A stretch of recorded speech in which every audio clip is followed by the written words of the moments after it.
বিএনপির vice chairman ও সাবেক যুব ও ক্রীড়া প্রতিমন্ত্রী অ্যাডভোকেট নিতাই রায়চৌধুরী বলেছেন, সকল ধর্মের মানুষই এই দেশের নাগরিক, সব মানুষই এক। শনিবার মাগুরার শালিখা উপজেলা সদরে আড়পাড়ায় বিএনপি আয়োজিত এক অনুষ্ঠানে তিনি এসব কথা বলেন।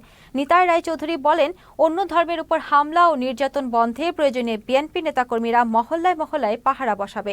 আওয়ামী সরকারের দেশের মানুষের ভোটাধিকার কেড়ে নিয়েছিল উল্লেখ করে তিনি আরও বলেন, ছাত্র জনতার আন্দোলনে শেখ হাসিনা দেশ ছেড়ে পালাতে বাধ্য হয়েছেন।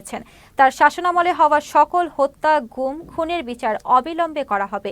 এ সময় শালিখা উপজেলার বিএনপির আহ্বায়ক আনিসুর রহমান সহ অন্যান্য নেতারা উপস্থিত ছিলেন।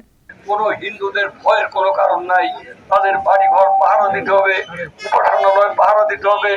বিজয়ের আনন্দ যেমন আছে, ঠিক তেমনি আমাদের ঘরের দায়িত্ব অনেক আছে।